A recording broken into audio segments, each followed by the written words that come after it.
Again on a See You Sunday. Happy New Year. We're here once again. It is high noon here in the East Coast. Once again, another See You Sunday Week 17 edition. Normally, this would be the season finale, but there's a plus one this year, Week 18 that we got. So, what's going on, JP? What up, Coach? What up, Mo? What up, Professor Podfather? I can call you anything, Kill.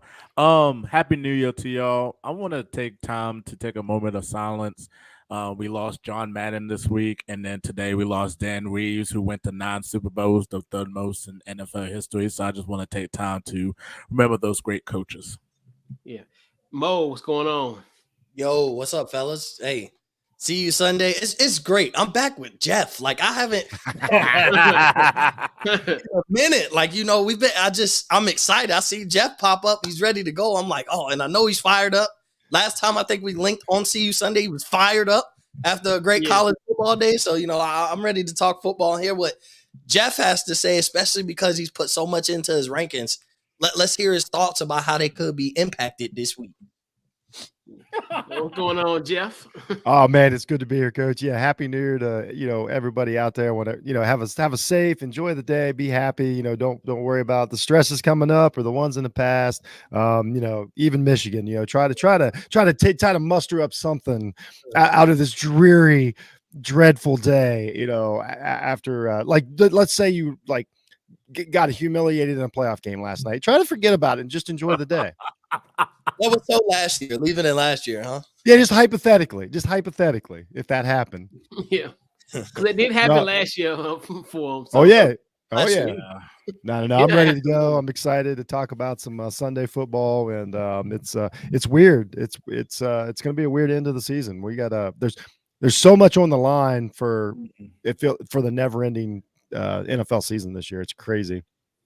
Yeah, like you said, and also to JP's point, we lost two John Madden on last week. Then also hearing the news this morning of Dan Reeves. So I'm just gonna go around the horn, just brief thoughts on your thoughts on Dan Reeves and also John Madden. I'm gonna go to you first, JP. Man, John Madden, man, when you talk about somebody in the booth, like the best color commentator like you could ask for, like Fox, CBS, everybody wanted him. Like he made the game so simple when you listen to him. Like if you don't know football, he just make it so simple of like how they run the plays and everything. And the video games, it's just been unbelievable. I've been huge on Madden, every single year, and just playing it's just always great, and great coach for the Raiders too as well. In those championship years, Dan Reeves, unbelievable coach. Coach John Elway and those early Denver Bronco teams. I still remember Dan Reeves with the dirty board after beating the Minnesota Vikings that year when Gary Anderson missed his first field goal kick and all that. That Vikings team was so dangerous, but that Falcons team was so underrated. And just him just doing the dirty bird up there, it's just phenomenal. But yeah, great NFL minds, and they up there with the Shula and Bone.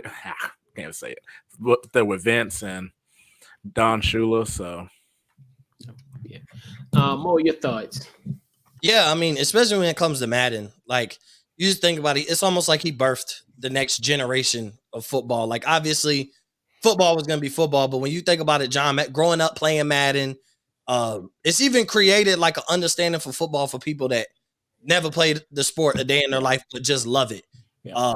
Crazy that a video game gives you understanding of the game, but it's true. And then, just listen to what people were saying. And like, you really think about it, like he kind of birthed this new generation of coaches. Like it's, and it also turned fans into coaches, understanding the game. Like they compare, bro, in Madden, like, how do you not like time management and things like that? Like it'd be like, it's like simple, like in Madden, like you call a timeout, you understand. So it's given a lot of people, like you said, JP, a lot of people who don't understand the game. Just the video game itself has given people a deeper understanding of football, understanding defenses, what this is, what that is. So it's kind of just created like the intelligence of the sport, because of him, coming out with a video game, getting on TV. I mean, he's a legend, probably of all legends. Like when you talk about, the greatest people in their sport, in their category of whatever it is, like John Madden's at the top.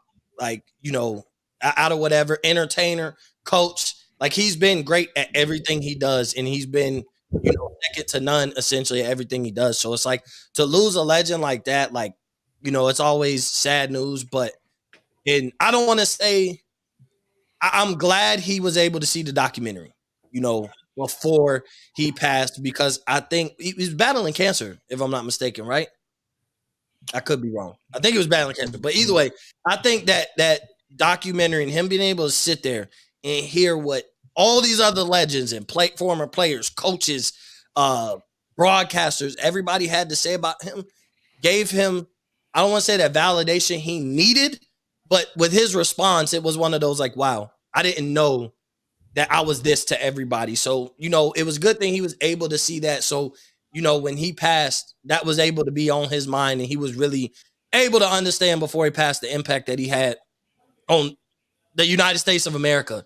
Essentially, he's one of the biggest figures, one of the greatest figures in this country's history, and it's all because of what he did as a coach on the football field, a color commentator, the video game.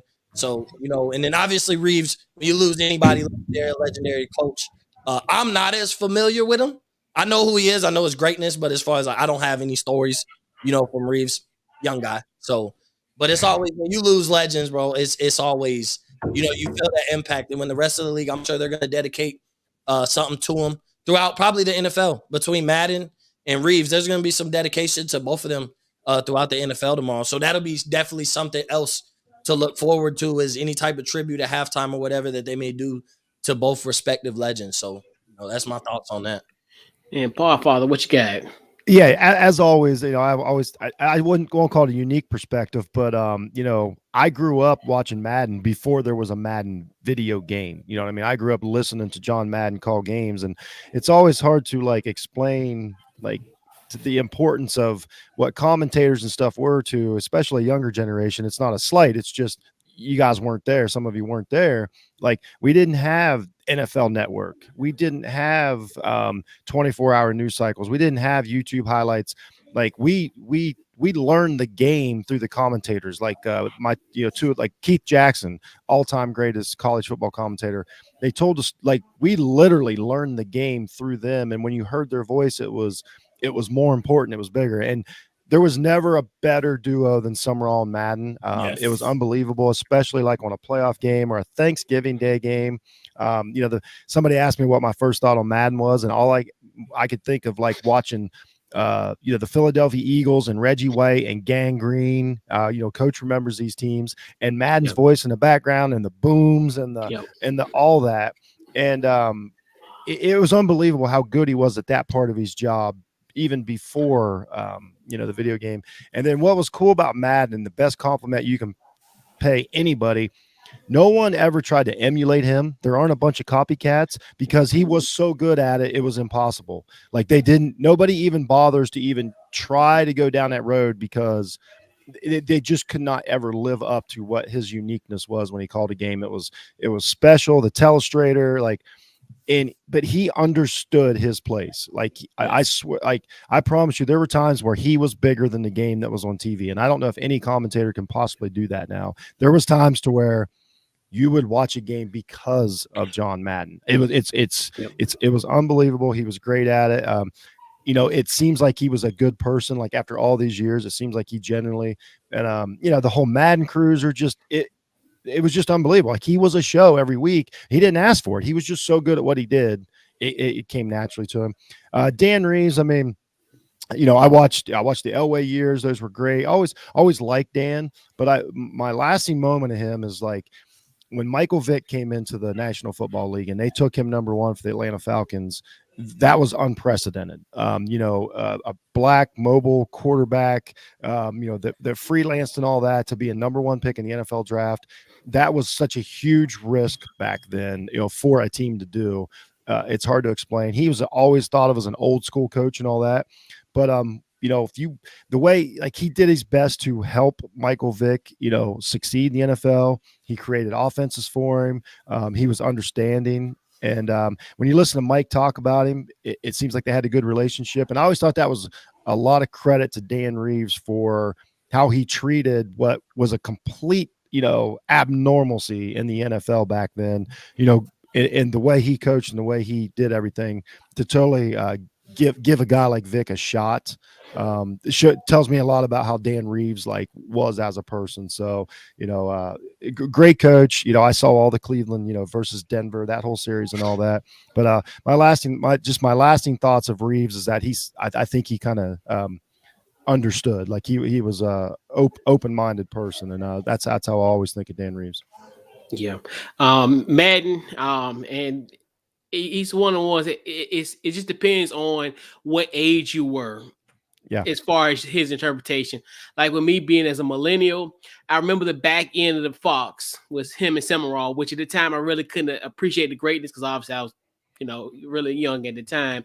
So, and then you just look at that, pretty more so it's broadcasting. I really caught more of it more so like in the later years, obviously with Monday Night Football and then Sunday Night Football, respectively. And like you said, Paul Father, those games, regardless of who was playing, you wanted to hear Madden commentate. So you look at that, the video, and even the thing about it with me, especially, I really didn't adopt football maybe until like my late teens. Because I was really basketball. I was one of the guys that just wanted something that's simple. Put the ball through the hoop, you get 2 points. If you go above that arch, it's 3 points. But the way how, once I start playing Madden, the video game, this is easy. This seems this is complex. It's not as hard as you think. The play calling and everything. It's like, it seems like really like detailed and it makes sense. Like, why would in certain downs, why would you do this? Oh, you should do a run play here to kind of establish the run and do all types of stuff. Kind of what a football mind was developed by like with Madden and what have you. But you look at that situation.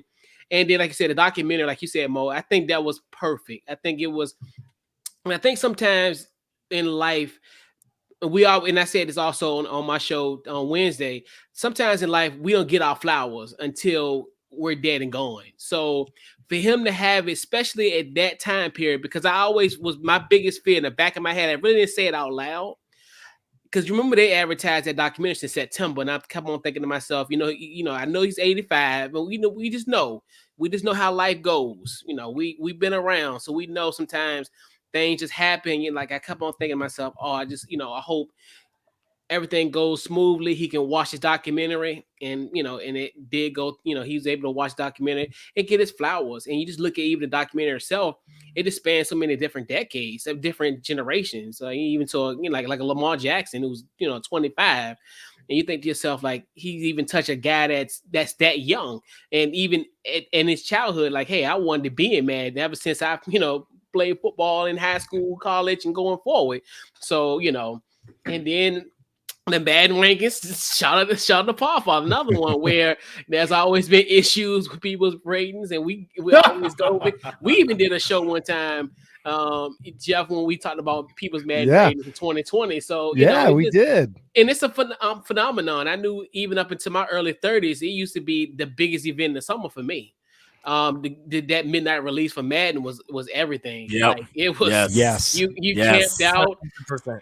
And a couple of my friends, we always be like, hey, what time you going to GameStop? All right, I'm gonna be there at 10. They're gonna have a tournament, they're gonna have some my little GameStop that I used to go to. They had like a snacks. We had like almost like a tailgate type environment. And it was a big deal. These kids don't remember, like, because you had to be there. You had, because it would usually typically come out on a Thursday night too. Like Thursday, but it would come out on a Thursday night. And I remember being a kid begging, like, please, can I stay up and go to GameStop? So that used to be something my dad would do, is like he'd stay up with me, take me to GameStop and get the game. But like, you'd have to get there early or it would sell out, and then you got to wait a couple days. Like, people don't now you just download it. It's not as big of a deal. Right. Downloaded it, but it meant something if you were able to get it and all your other friends did, because then guess what? That weekend everybody at your house, and you have a little Madden tournament, we kicking it. Like, people don't realize how big Madden was. But now that you can just download the game the minute it drops, like shoes, all that stuff, like some of that stuff, like what we had to do to get there at 10 o'clock, to go at midnight. Like, you don't realize that was a thing. Buying discs, like that's a thing for kids, you kids out there. Oh, This yeah. Right. Whoa. I'm gonna say I started playing Madden on cartridges. Hey. My First first Madden Sega. was Sega. Now, Yeah. did you guys? I can't remember how long ago it was. Did you guys play the editions that Madden called the game? Like, and he did all the sound effects. Like in a big tackle, he would be like, "Boom!" Yeah, and all 99. I think 99. Okay, they were still 2000, doing it. Yeah, I think at that time. Yeah, I think That was I'm not wild, that man. young, Jeff. I'm not that young. No, I just honestly don't remember like how long when it switched over to like I don't even know on who. the Sega, and it was like you big hit, boom, he's on his back. Yep. Yeah, it's And crazy. then the ambulance. I like I really like. It never occurred to me. I love that you guys brought up the fact of like it's essentially a football simulation. And now, full credit to Madden because that was his stamp. That was his fingerprints on that game. Is that he wanted it to be, about the football when it started. And I never really thought about it. So you guys bring it up like the education of football through Madden, and letting people understand it and grow. And it made the game better to watch when you understand, like, oh, that linebacker's showing a blitz, or that linebacker's dropping off, or that defensive end standing up, or wait a minute, they just did a twist technique. Like, and then I'm glad you guys brought that up because it never occurred to me. But I mean, that's like growing up, that's kind of how I taught my son football. We would get on there and I'd show him the plays and explain like, well, if it's cover 2, this is why it's cover 2. And if it's, if it's man, if it's a blitz, like it was entertainment, but it also kind of a simulation. It's like that just, I'm glad you guys touched on that. That's awesome. I mean, like Mo said, that's legendary. That's just legendary. Yeah. Hey, thanks, Stuart. I appreciate it, man. Yeah. I think when y'all brought up the Madden ratings, I'm like, well, are we going to debate the fact that Madden rated Jeff too low? Like he's only at 87. Well, hey, I'm 46, Mo. I'm 46. 87? I'm 46 and hungover. I mean, these are active ratings we're talking about. This is real minus time. 10 points in real time. You get some XP points at the performance. Yeah. 46 and hungover. He's minus 10. Yeah. My energy level, my energy bar's down. Durability is a little low. It's a Super Bowl. He's 97. Exactly. But no, that was cool, man. I enjoyed that. Thanks for doing that, Coach. I hadn't really thought about reflecting on that today, but that's cool. I think we got a nice broad spectrum of generations here, and look at the impact he had on all of us. From and when I was born, I don't remember, but I mean Madden was still coaching. Like that's what I mean. He's been a part of my life, my entire life in my football. So that's I kind of overlook how important he was. Yeah. And you don't like, and it's crazy because in theory, because I watched a documentary before his passing, so it's kind of like you said, it's so weird. When that's one of the things when you think to yourself like how much he's really impacted the game, because now you see like think about it.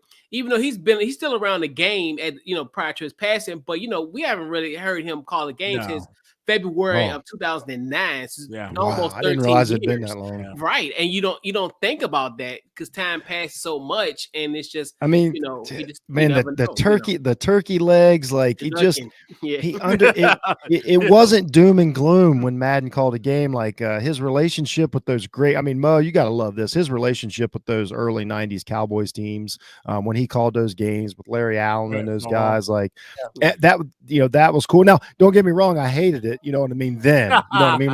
Like, but it still was part of it. And like, the Reggie White, like how much he loved Reggie White. And, he really did point out I mean, that's when he did the All Madden team. When that All Madden team started, when he started doing that, it was about the grit and the grime and the guys who, it was fullbacks and linebackers with their bellies hanging out and stuff like that. Like to be that smart of a football mind, but also to be able to reel it in and understand that it's fun and it's entertainment is a gift that we just don't have a lot now. And I'm not blaming the new guys, but now it's doom and gloom. Everything is results. Everything is repercussions and all that. Like we very seldom get to watch a game anymore and just be like, that was fun and walk away from it. You know what I mean? And a lot of it's, Madden, he didn't have to survive social media. He didn't have to survive scrutiny. Like he was in the perfect window to do what he did. And honestly, it can't be repeated. Like nobody will it just can't be repeated what he did. Yeah, it's true.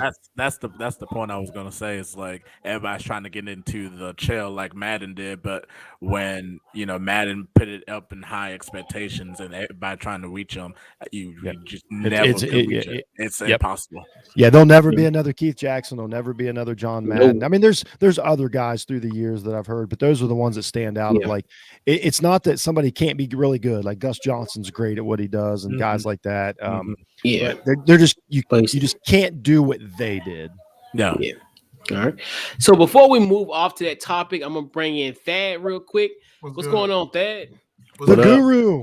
What's going on? So before we move on to our Week 17 storylines, I want to just get your thoughts on the passing of Dan Reeves and also John Madden. Dan Reeves, when I was a kid, I remember him as being like the first Falcons coach that I really knew of, and John Madden. Of course, I love Madden. I play it all the time. I didn't get to really see him coach, but from when I looked at, he was a dominant coach for the Raiders.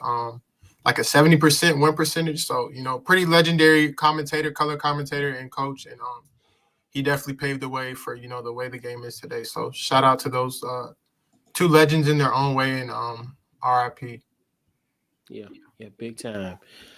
So, fellas, let's go into our Week 17 storylines. This is the penultimate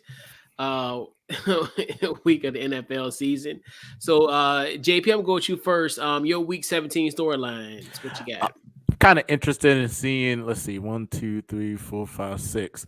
These 6 teams that already clinched the playoffs and division. Like, I just want to see if they're going to play or not, or if they're going to play their starters, or if they're going to rest their starters for the playoffs. So we just have to wait and see for that. Then you have like these other teams like the 49ers. Is Jimmy going to play? We don't know because, they're in the hunt right now. The Eagles, too, as well. The AFC, like I said, is still up for grabs. Only one team clinched the playoffs. Everybody else is still in the hunt and everything. So, you're wondering if like the Dolphins could move up a spot if the Patriots lose, or, if the Patriots could, get a victory over Jacksonville. But you got a lot of teams like in that boat still hunting for that playoff and all that. And that's going to be probably like that storyline is like who's going to make the playoffs, what teams that already clinched the playoffs, are they going to play their starters or are they going to rest them before the playoffs? So those are the storylines that I'm looking at. That's interesting.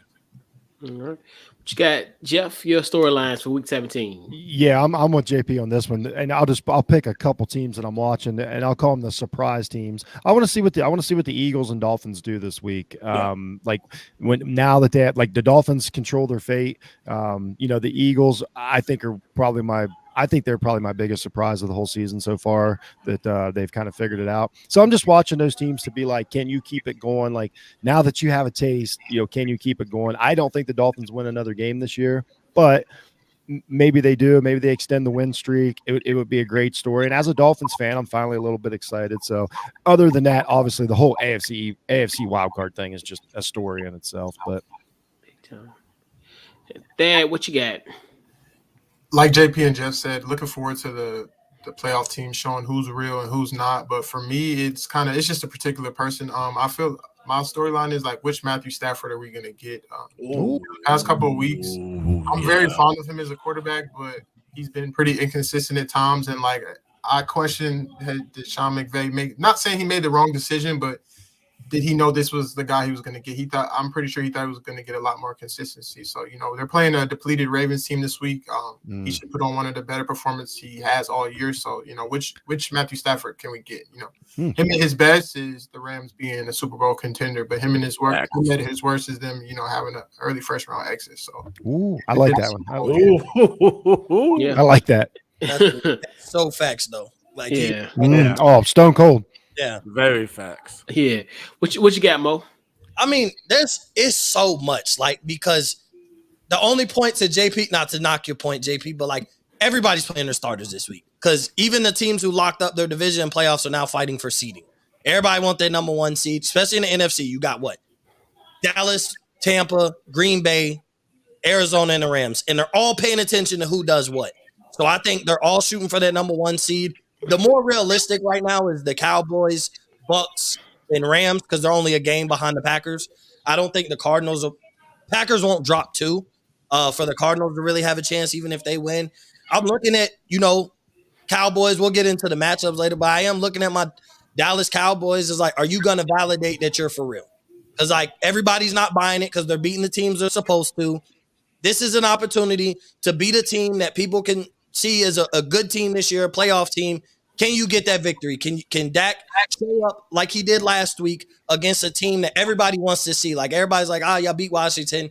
This is the time you have to show it to prove that you belong in that contender category and not pretender. I think if Dallas loses, they're going to lose a lot of respect and probably a lot of hope, to be honest. People probably will just count Dallas out at that point, and it could be rightfully so. Like, yeah, you beat everybody in your bad division, this and that. But when it came down to beat those playoff teams, you won a couple, lost more than you won. So I think that's going to matter. And then I'm going to say this, don't call me crazy, but I'm watching Baltimore. If I'm not mistaken, Huntley got activated from the Cardinals. Yep. So what I'm watching is Huntley going to dip into Lamar Jackson's contract a little bit. Yes. He's not Lamar Jackson. Like He's not going to replace Lamar Jackson. Mm-hmm. I'm not saying that. But that offense with Huntley hasn't really missed a step. They've just lost out to all the injuries on defense. Mm-hmm. So I think if Huntley plays another great game, win or lose, but he plays really well, the Ravens can use that as leverage when going at the bargaining table and saying, hey, we're not giving you 45 next man up money. We're not going to give you a Baker deal. Like, you're going to get some money, but we're going to meet somewhere in the middle because our season it wasn't your injury that hurt our season. It was the others. We still were scoring 30 points with Huntley. Josh Johnson came in, and the offense essentially didn't miss a step. They got pummeled, but the numbers offensively were almost the same. They're not Lamar Jackson at the end of the day, but I think the way they've performed, they could dip into the price tag of Lamar Jackson. So I'm looking at Huntley against a pretty good Rams defense. If he does really well, I think like the price tag of Lamar Jackson in the Ravens' eyes goes down just a little bit, like a smidget. But that could be the difference at the bargaining table when Lamar goes to sign that, contract extension. It's not that they won't give it to him. It's just how much will they give him when they've seen that the offense hasn't necessarily taken a step back when Lamar's been out. No, that's fair. And I'm kind of on the board of saying that the Ravens ought to go with both those quarterbacks. Huntley has made himself some money. I hope he has a good game tomorrow. That's what I'm saying. But I like where you're at with that. The only thing, Mo, that gets in the way is that there's not enough good quarterbacks. So Lamar's price tag is I agree with everything you said, except for like a team would throw the max at him right now because we know how it works. In 2 years, it won't look that expensive. That's the only thing that the Ravens will they'll have to give him the money because that's just how the NFL works. Like I totally agree with everything you said, except for the fact that that they'll just have to give him the money. Yeah, facts. And really for my week 17 is going to be there's 6 playoffs up for grabs in the AFC. There's 2 in the NFC. And can the Philadelphia Eagles get that last spot? Can karma hit me 364 days? So the karma's hitting me instantly at the wait. 364 days. Don't we think that Washington ought to return the favor and let Philadelphia win? Like that's I'm just asking the question. I'm just asking the question. Like Philly did you all a favor last year. Like I ain't putting in Cal Allen. No sir, not on my watch. I'm asking the question. I don't know. Maybe this might be a Nick Saban, Kirby Smart situation to where they work something out. I'm just saying. Hey, just one thing. Don't put Cal Allen in. I beg you, don't do that. That's all I ask for at this point. And then also, can the LA Rams, actually win the NFC West? They have a legitimate shot. They just got to take care of business. Baltimore, I don't know, some some team in Arlington. They got the other Arizona Cardinals. So Arlington. so they got Arizona. So I don't think that's going to be a bold. It's a good matchup for Arizona. So I think LA could definitely take full advantage of that opportunity. So this could be the day that they can wear shirts and hats. Oh yeah. So already. huh? Dallas had that day already. Well, yeah. I'm talking about the Rams. We don't worry about that. We already know what happened in that situation. We know. We're well aware. So we got the Chiefs versus the Bengals. So we got a great matchup. Probably, I think by far, maybe the best matchup of the week, potentially. Yeah. So I'm gonna go with you first, Mo. Your thoughts on this? On the Chiefs versus the Bengals. What you got? I'm not picking a winner because I don't know which way this could go. I think the Chiefs win, though, to be honest. I do think the Chiefs win this game because the Bengals are good, but they also are inconsistent. We've seen this all year from two teams. Two of the most inconsistent teams have been the Bengals and the Chargers. And you even remember when they played each other a few weeks ago, I'm like, I don't know, because I don't know which one's going to show up. When the best version of themselves show up, they're just as good as anybody. But, like, are they going to repeat a performance like last week after having the best performance of the season? Joe Burrow throwing for over 500 yards, like, what they have 300-yard receivers. Like, that was just you couldn't ask for a better offensive performance from anybody. Like, that was that's top-notch offensive performance all the way around. Joe Mixon had a couple touchdowns. Like, they played really well. Yeah. I don't know if they can repeat that. And you may, with the way Kansas City's playing, you may have to repeat the best version of yourself again to beat Kansas City. Not that I think this game could be a shootout. Both defenses they've peaked as of late and are playing pretty well. But I just think this is going to come down to Mahomes and Joe Burrow. And I mean, I guess that's the obvious thing, but I think the Chiefs do win this game because I just don't see Cincinnati playing the way they played last week again, the very next week. Like, if this was 2 to 3 weeks removed from that performance, I'd probably feel a little more confident in Cincinnati. But I don't know, man. It's probably the best matchup, the one we're most excited for.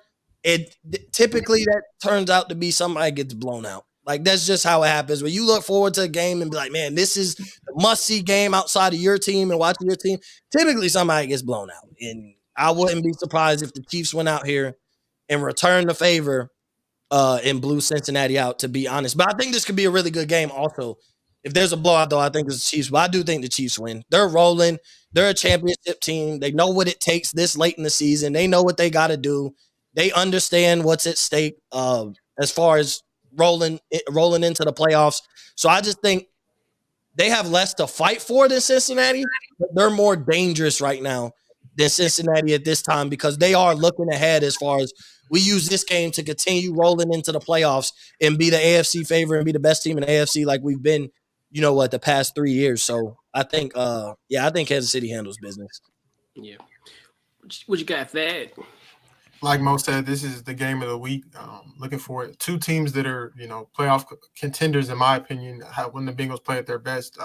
They made a lot of moves in the offseason. Trey Hendrickson was a big pickup. He has 14 sacks on the season, so they're able to generate pressure with Sam Hubbard on the other side. Yeah. They play some good defense when needed. Like, they don't have big names, but they show up when needed. And, their offense is very, very dynamic. They have, I wouldn't say 3 number ones, but 3 quality receivers. Like, when you have Tyler Boyd and T. Higgins as your 2 and 3, that's a win for sure. And C.J. Uzomah along with Joe Mixon. So the Bengals are dynamic, but I just think that the Chiefs, the way they're rolling right now, they're on an 8-game win streak. They made some quality moves, moving people around, moving Chris Jones back to 3 technique, picking up Melvin Ingram. So they've just been rolling. L'Jarius Sneed, Nick Bolton, their inside linebackers, and Willie Gay. Everybody on the defense is just flying around. And I just feel like the Chiefs have that pedigree. They've been here before. They played in these big-time games late in December.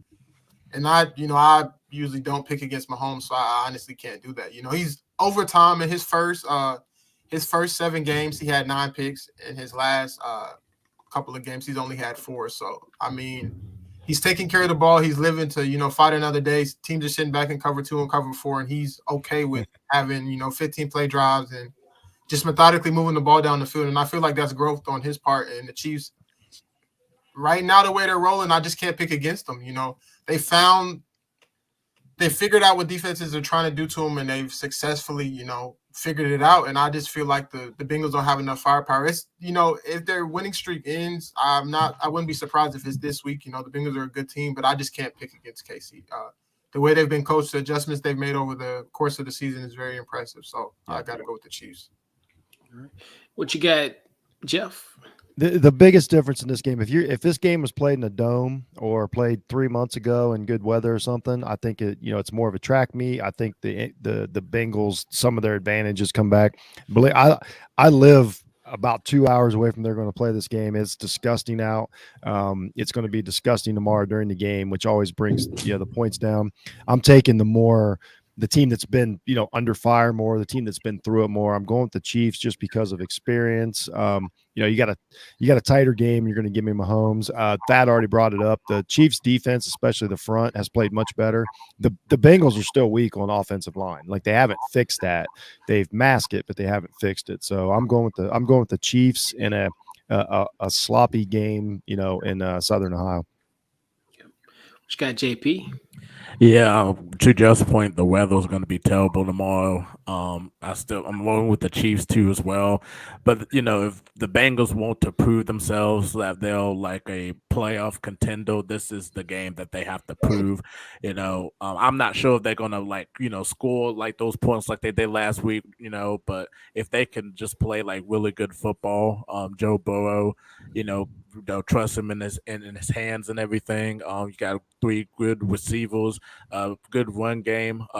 The defense, I still don't trust the Chiefs' offensive line a little bit, even though they've been rolling, but I still don't really trust them though. Trey Anderson has to play his best game. The last point, got 14 sacks of the season. He's been playing unbelievable football. So this has to be like the game. Well, the Bengals have to prove themselves that they are a quality team. And, if they do lose this game, the only competition they possibly could have would be the Ravens, if they win their game, in the AFC North, though. But, this has to be a game that the Bengals have to, come out and win. But, to everybody's point, I mean, the Chiefs with the experience, I'm rolling with the Chiefs.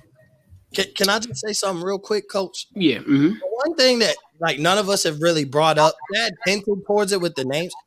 The Bengals' offensive line is terrible. Because Joe Burrow has played so well throughout the season, it gets overlooked. Their offensive line is still terrible. Yeah. They're worst graded offensive lines in the league. And so, to Jeff's point, with the weather being bad, these games get won in trenches. Yep. And that D-line could absolutely kill Cincinnati's offensive line. Jones has been, like you said, you put Jones back in the 3 technique. You added Melvin Ingram. Yep. Is playing well. To everything Dad said goes to show why Cincinnati shouldn't win this game, because I don't think their offensive line, I think they will have no problem getting to Joe Burrow. A lot of teams haven't. But he has had enough playmakers on the outside at wide receiver to get it out quick, allow them to make plays down the field, take what the defense gives you in the allotted time that you have to throw the ball. I think if the Chiefs are able, and they should be able to, take advantage of this terrible offensive line, they win this game, no problem, especially because I didn't know the weather's bad. So that makes a difference. Those games get won in the trenches, and I trust the Chiefs' offensive line against the Bengals' defensive line way more than vice versa, because that Bengals O-line has still been underwhelmingly terrible. Yeah. It just doesn't get talked about because Joe Burrow's still playing absolutely amazing. Yeah, exactly. Yeah. Edwards-Helaire being back is that's a, I mean, he's made a nice point. Like I said, in the playoffs, different situation. Just tomorrow, I think it's the Chiefs. Yeah, he's questionable for Sunday's game with the ribs injury, right? Yeah, that's true. Yeah. That's true. It's questionable. Yeah, and this Kansas City and Cincinnati, it was interesting. I think Cincinnati kind of reminded me of a poor man's version of Kansas City, like almost a come-up version of Kansas City in a sense, where you look at just their weaponry, like Dad said earlier. Look at it was on display last week. Obviously, Boyd, Chase, and also who's that other wide receiver? Higgins, T. Higgins. Higgins. They ate all last week. So and then also I look at that. The biggest issue like for Cincy is gonna be their pass defense as well. Because last week they did give up 304 yards to Josh Johnson off the street last week. Yeah. And then also to shout out to Josh Johnson. Yeah, Hey, and to most nobody. point Two great shout out games to this year.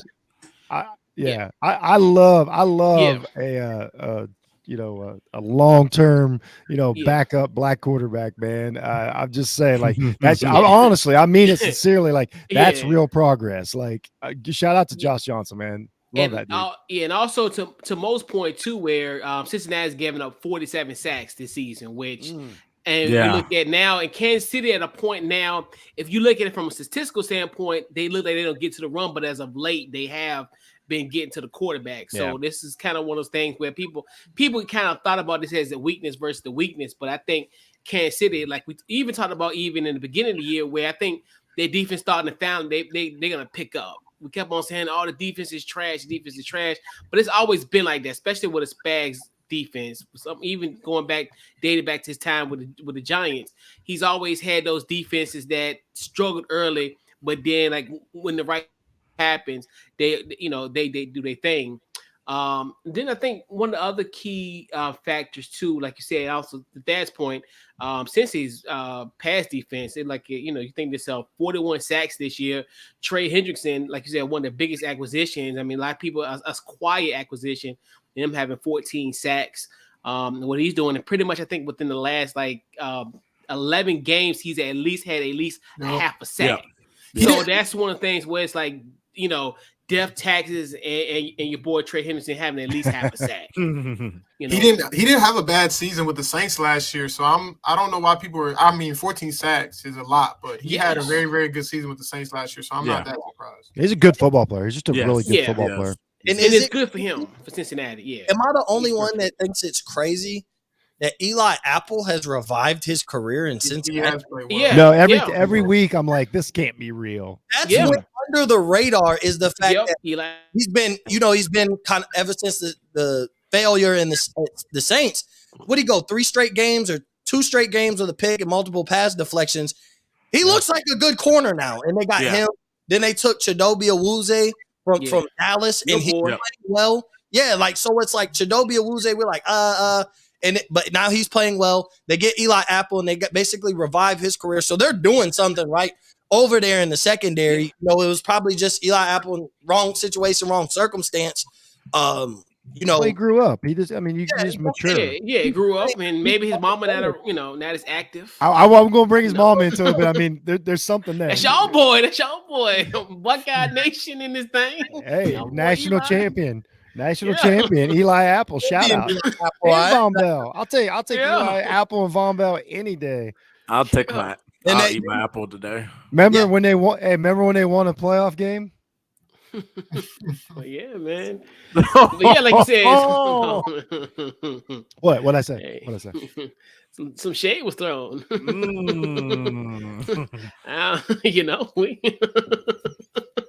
Jeff's in a great mood today. Yeah, yes. Yeah, I got till 5 o'clock to be in a good mood. So Great. I tell you, Jeff, I'm on the same thing. Let me get my day done so that if my day is over with later, it's all good. I get to drink and be depressed on the couch by myself. So our next matchup has somewhat of a off the ball network feel.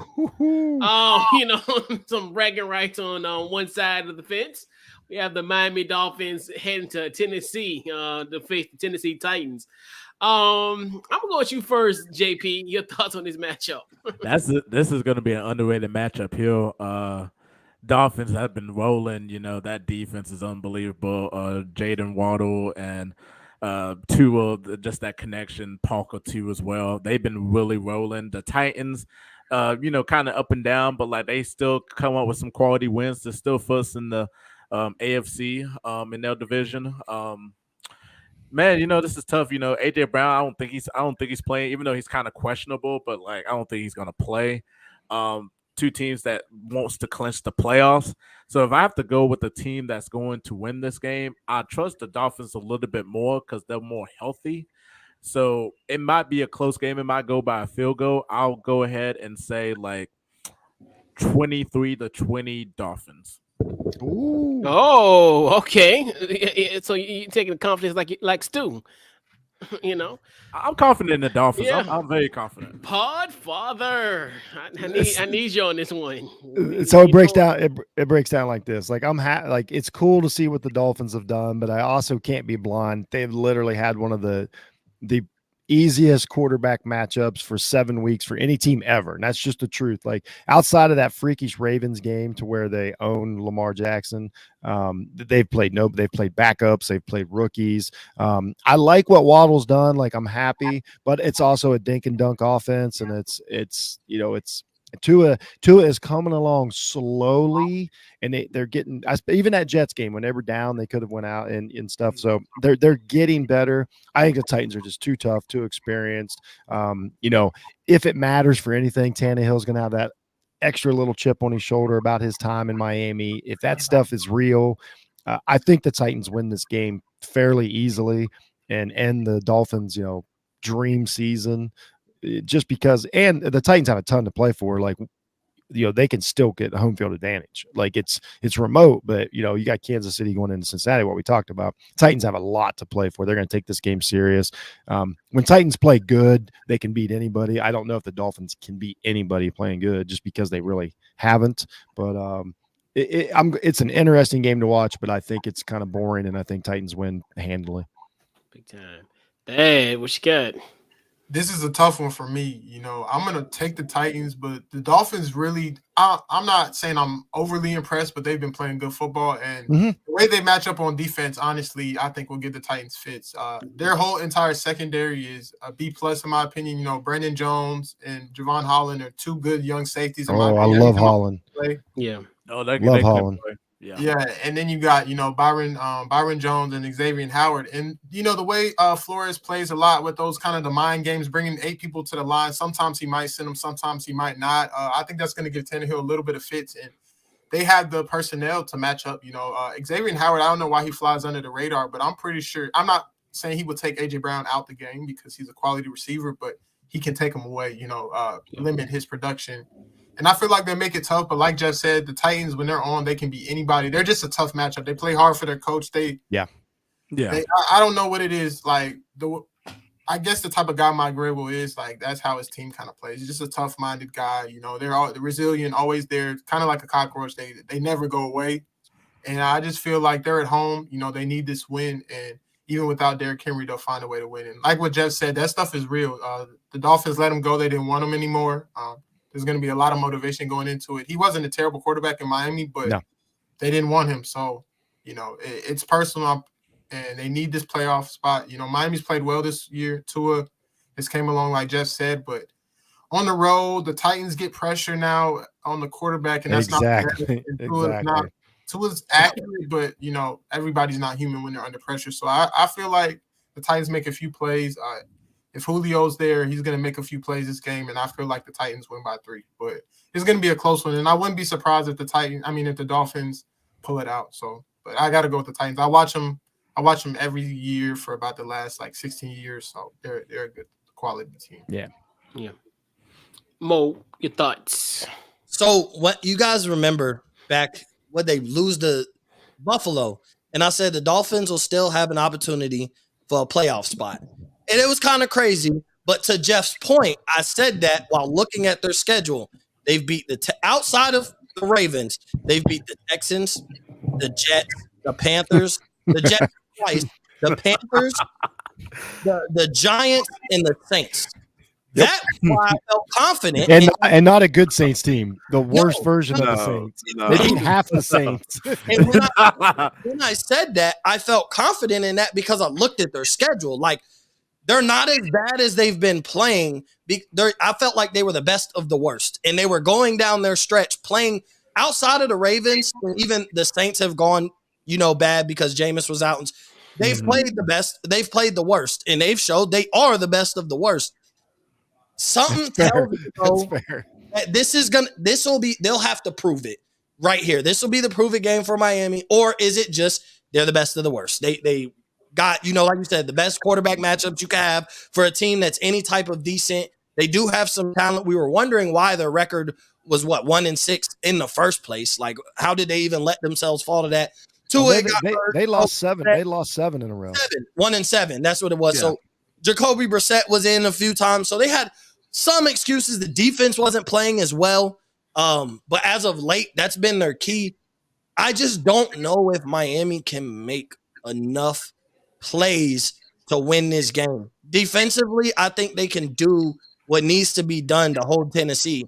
But then it's going to come down to 2 to 3 plays from each offense in a game that needs to be made. And I think Tennessee can do it. I don't know. This is where Tua has to prove it. Jeff says coming along slowly, which is true. He's still not where we want to see him, still not ready to buy into him as a franchise quarterback yet. But we see the improvement. That's what you always want to see, especially a guy who will be heading into year 3, which will be the real determining factor of whether Tua is the franchise quarterback for Miami or not. If he's even in a Dolphins jersey, we don't even know. They entertain the Deshaun Watson or whatever, but that's, for a conversation for another day. But I think Tua has to prove it right here. You validate your win streak right here. You already beat the Ravens, so you are capable of beating a good team, and you beat the Ravens with Lamar Jackson. So they did show they're capable. It just, I don't know. They don't open up the playbook, and I think they're not really, Tua's not able to open up the playbook enough. You got a deep threat in Jalen Waddle, and you're dink and dunk and let him take it to the crib. Like, that's kind of screen passes, short slants, 5-yard ins, 5-yard outs, let Jalen Waddle get the ball in his hands and then make plays. And I just don't know if that's going to be the recipe to beat a team like Tennessee. And they've seen that before. Like, they know how to play against the Kansas City Chiefs. Like, they've took advantage of playing against Tyreek Hill. So they've seen a Jalen Waddle, and the Dolphins themselves take out the aspect of Jalen Waddle that would really make him the most dangerous is his deep threat ability. They don't take advantage of that. So I don't know if the Dolphins can make enough plays, but I'm going to stay on the train, and I'm going to say the Dolphins win this game. Yes. I'm still confident because I think that their defense steps up, and it may not even come down. I don't know. I think the Dolphins will win this game. I said they're going to be fighting for the playoffs at the end, and I'm not going to jump off the train. I'm going to keep rolling with them. They prove it. Whatever they need to prove, validate whatever, they do it this week in a low-scoring, close game. This not even going to be a fun game to watch. Like, it's not going to be that exciting. It's going to be low-scoring. But I think, at this point, and like to Stu's point, this streak, Brian Flores won't be fired. He's keeping his job. Yeah, he's good. Don't take Flores out of my life. I'm fine with Flores. I think they could lose their last 2. I think they could lose to the Titans and Patriots, but this win streak, at least showing that at the very least you have a good off season. Yes, good. Because at the end of the day, when you're down in the dumps 1-7, to keep your team any type of motivated to win games and not tank for the season and get a top-notch draft pick, that's all about great coaching and keeping your guys. Not only that, if you watch the Dolphins end game, Flores makes a lot of good decisions. Like he usually has timeouts left late in games. He very seldom makes dumb mistakes. His challenges usually make sense. Obviously stuff he's learned from Belichick. He is a good football coach. I do not want to lose Flores under any circumstances. You can trade anybody except for Holland or Flores off this team. That's the 2 that I got to keep right now. Yeah, for sure. Big time. Sure. Yeah, and this is the Belichick Disciple Bowl, essentially. You got two Belichick guys in this matchup. You look at this like what Miami has done, like you say, even to a point where, you can say, okay, well, what they've had in the past, even with the Monday night situation, but hey, you still was able to take care of business because it is easy to, especially a guy like Ian Book, you didn't have really that much film on them, but you did take advantage of them. So you look at those type of situations, like as far as from a pro perspective. So sometimes those kind of guys kind of just come out of nowhere and show up, like what you guys did last week, 8 sacks last week, and also 14 quarterback hits. That's also that was rough. And then I think, Ryan Tannehill, like you said, the former Dolphins quarterback. So, it's one of the things where if you, like you said, you guys do throw the kitchen sink at guys, that could be a situation that Ryan Tannehill can't handle. And also his safety blanket is A.J. Brown. And I'm sorry to say this out loud, but, I would take my chances Xavier Howard over Josh Norman last week. So, and For Josh sure. Norman, it's my guy. Don't get it twisted now. But we know he's lost a few steps since the Carolina days, and he's been paid handsomely. But I digress. Yes. 75. I mean, 75.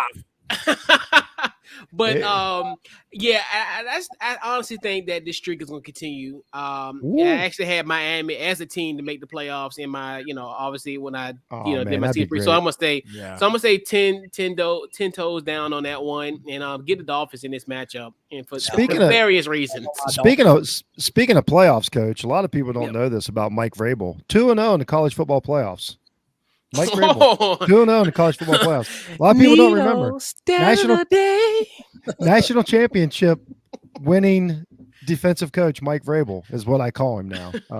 I know it has nothing to do with anything. Just a lot of people don't remember that. He's not a coach to win the big games. Okay, that's what it comes down. Yeah, just kind of a big game and win big games. Football coach, big ones. Yeah, big time. Just a fun fact. Just a fun fact to throw out there. Fun fact. We need a fun fact for 2021 to start off. So yeah. So before we get into the Cowboys versus the Arlington football team versus the Arizona Cardinals, so we definitely got to give a huge shout out to the good folks at Built Bar. Built Bar is a truly standout among protein bars with its exceptional nutritional profile and so many delicious flavors. Head over to BuiltBar.com. Use our promo code Off the Ball. They can give you a 10% off discount for you, your friends, and your family. So head over to BuiltBar.com. Use our promo code Off the Ball. So let's get to this part of the show. We're gonna preview the Cowboys. Hey, just let him go, Coach. Just let him go. Of course. We gotta let our NFC East champion Mo Murphy. All right. So Mo, the floor is yours. My bad. So I personally think this is a bad spot for Dallas, and here's why I say that. Cardinals are trending down at the wrong time, and they need this. Cowboys are trending up. They need the validation. They need, Jerry Jones wants nothing more than the rest of the world to acknowledge that his Cowboys are contenders. This would be the game that everybody would. This would be the game that you wake up on Monday and all the Stephen A's, all those guys have to eat everything they say. This is a bad spot for the Cowboys. The only thing that I do like is that we're at home. And there's no DeAndre Hopkins. So, I think that makes a huge difference. I think if there was a guy that was going to get Diggs, and Diggs has given up a lot of yards. I've said that all year, but he also makes the turnovers when needed. So it makes up for a lot of the yards. I think he's given up the most yards by any corner in the league this year. That goes past because he's got 11 interceptions this year. I think Dallas wins, and I'm going to go 27-23. I think this is a close game. I think it starts out slow. Two offenses that can put up points. Obviously, Dallas offense hasn't played consistent, coming off a huge, offensive performance or whatever. But even still, this is a game that starts off slow. Both teams start out coming out not to make mistakes, because whatever team makes a mistake, that other team, whether it's the Cowboys or Cardinals, the team that makes the mistake first loses this game. And so I think it starts out slow. Guys start playing, I won't say timid. The defenses come to play because they know they're going to be the difference in trying to create those mistakes. Dak and Kyler Murray are both going to be playing not to make mistakes. I think because of we're healthy right now, I think that's huge for the Cowboys. I think that's the biggest difference with the Cowboys and a lot of teams are depleting where the Cowboys are getting all their guys back. That's going to be the biggest difference for the rest of the season is they don't have as many. COVID and already ran through the team at one point. I don't say everybody, but a lot of people have been hurt and have came back from injury. That's the biggest difference. They got arguably the healthiest defense in football as far as having all their personnel that they came into the season with now. So I do think they pull out this W. I don't think Kyler Murray plays exceptionally well. I think you still start to see him struggle. And I just can't say that my team is going to lose to a team that lost to the Lions. I'm sorry. That's really what it's going to come down to is I can't say that we don't validate ourselves this year by losing to a team that got pummeled by the Lions. It's not even like, they played well on one side of the ball. They played terrible.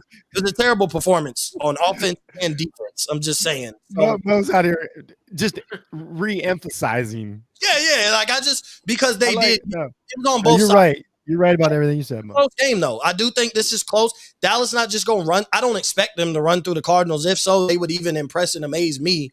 But we need this. Cowboys fans need this. The Dallas Cowboys team needs this. Dak Prescott needs this. Like, everybody's talking about his record against playoff teams, his record against winning teams. He beats all the bad guys and doesn't have a winning record against the good guys.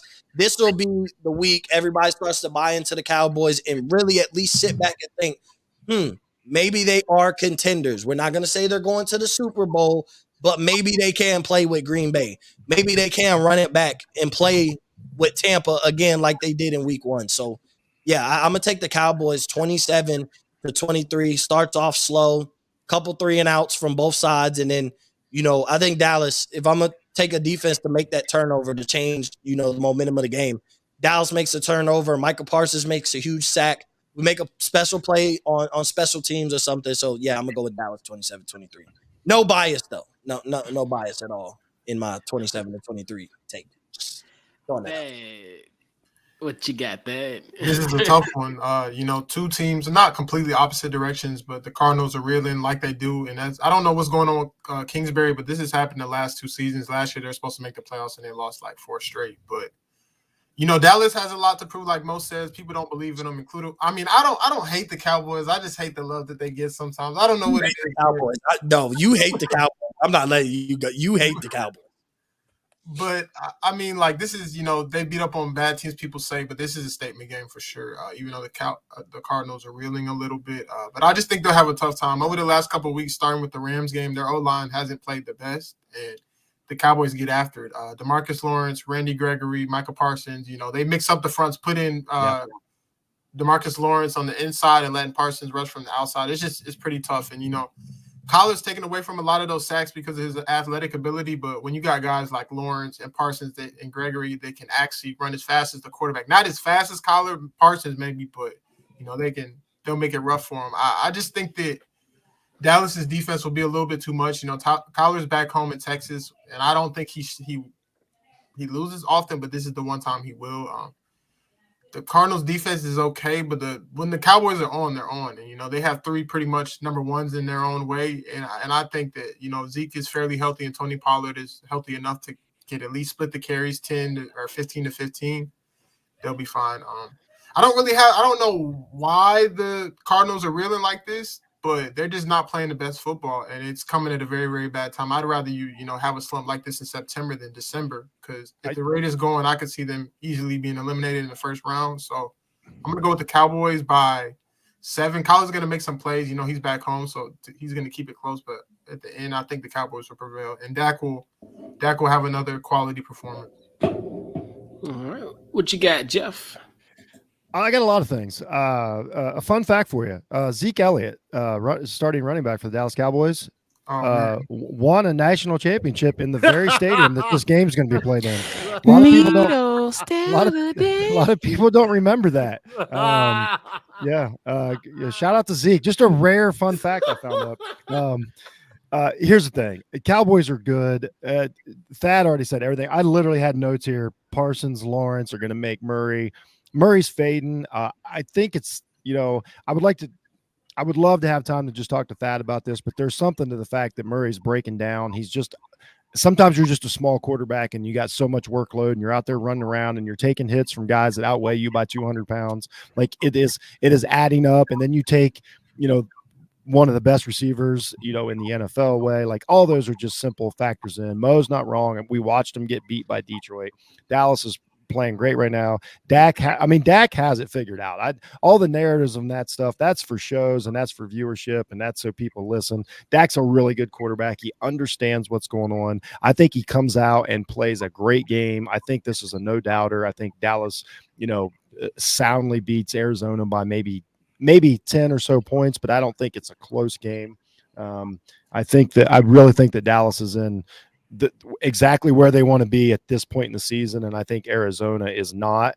If Thad brought it up too, it's the Kingsbury thing, it's the Kyler thing, it's the combination of injuries and all that. I don't know what's going on. But I think it's as simple as that. But these teams are just two different teams right now. If you started the season 4 weeks ago, nobody would pick Arizona in this game, is what I'm getting at. So Dallas easy. JP, what you got? Yeah, Dallas easy. I don't really have to say anything about it. The Cardinals just look so depleted. James Conner questionable for the game. At least kind of could help.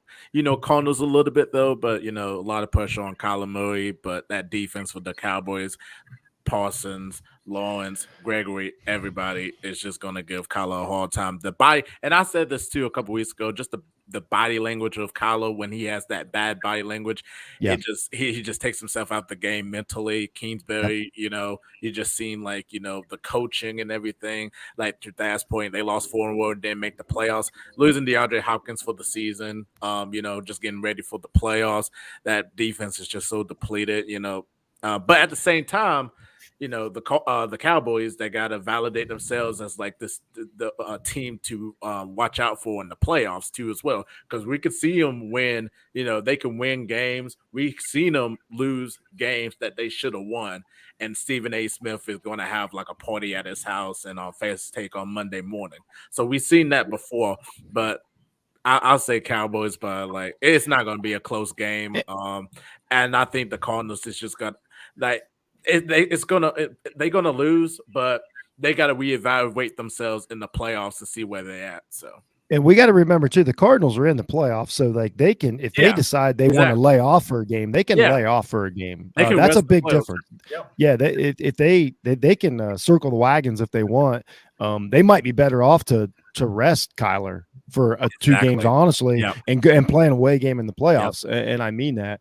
So there's a lot. And I just want to take a second to recognize about 9 months ago in the NFL draft, I tried to explain to our colleague Mo Murphy that Micah Parsons was probably the best player in the draft. I don't know. I don't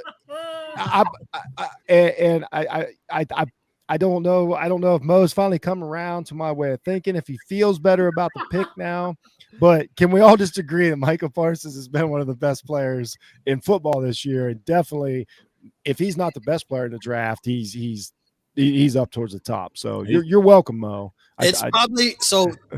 Jeff, you probably should get a clip of that and hang that like on your wall or in the fridge, because he's the best player in this draft, and it's not even close this year. No. Yeah. The impact I get now, I know everybody's going to say Mac Jones. Well, yeah, no, let's clarify what Mo's saying. I just, before he, it doesn't mean he's the best pick. He's the best player. Yeah. New England picking Jones was obviously the right choice, but Micah Parsons has been the best player. He's been the best player, and Mac, we've seen enough from Mac Jones to there's points where he's limited right now. He's only a rookie, so not to kill him and say he's not the future for New England or nothing, but you've seen him go through his rookie mistakes, his not being able to necessarily kill you down the field or whatever. He also has a lack of weapons, where Micah Parsons, and yes, I didn't love the pick. I liked it. I didn't love it. I was dead set on a corner. I was dead set on J.C. Horn or Patrick Surtain or bust, essentially, for our draft. I've come around to realize we made the right pick. And Micah Parsons, essentially, as a rookie, has an opportunity to win Defensive Player of the Year. And I believe I said Micah Parsons is the best player on that defense. It's the day after the draft. Yeah, you did. But yeah. So anyway, I was his flowers. Okay, he no. Right. A lot of people said it. I just remember we had to try and convince Mo.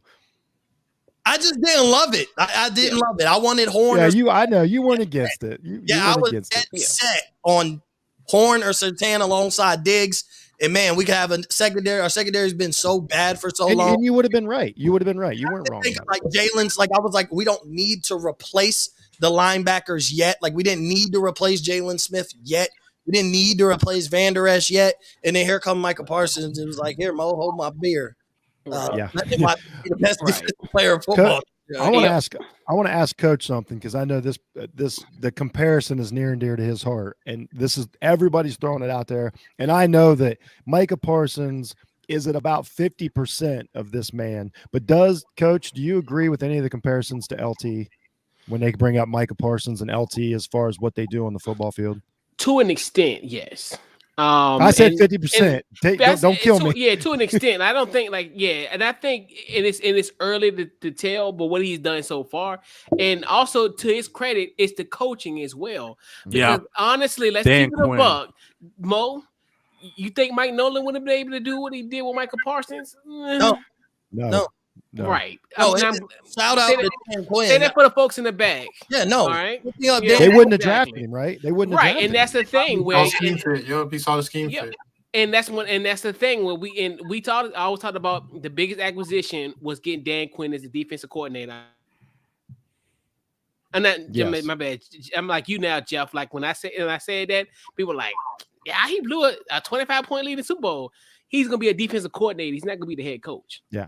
Like that's his bread and butter. Yeah. So you're gonna get a guy that from 1 year there was one of the worst defenses in NFL history to now they're dominating. He's the most important coach on the team, including the head coach. He is by and you far even the look most when he's important coach out, on the and team. you look when he was out, that joy that they had is almost damn, like if he's the next head coach, right? He's next talk about this? Like he's our next up. head coach is our third most important coach on our team. You're right. Yeah. You're right. Both our coordinators hold way more value to the success of the Cowboys than our head coach does. The Cowboys gonna lose Kellen Moore this year? They're gonna lose him, aren't they? I think so. He going to Duval? No, let me stop. No, don't do that. Don't do that. Yo, Thad woke up like he's almost to me. I'm surprised. Like he's almost to me a perfect college football coach right now. Hey Thad, if it makes you feel any better, your ex head coach actually won a national championship not that long ago. Needles. I thought you were talking about Doug Moreau for a second. He might get a ring. I don't even claim Urban as the head coach for the Jaguars. Papa gone. Papa, he gone. Yeah, he's picking himself out. Sure. I wonder what he's doing now.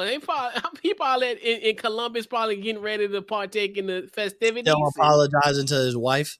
We don't have a good on campus. So I want to say this: we don't have a good entertainment industry in Columbus, so he's probably in a different city.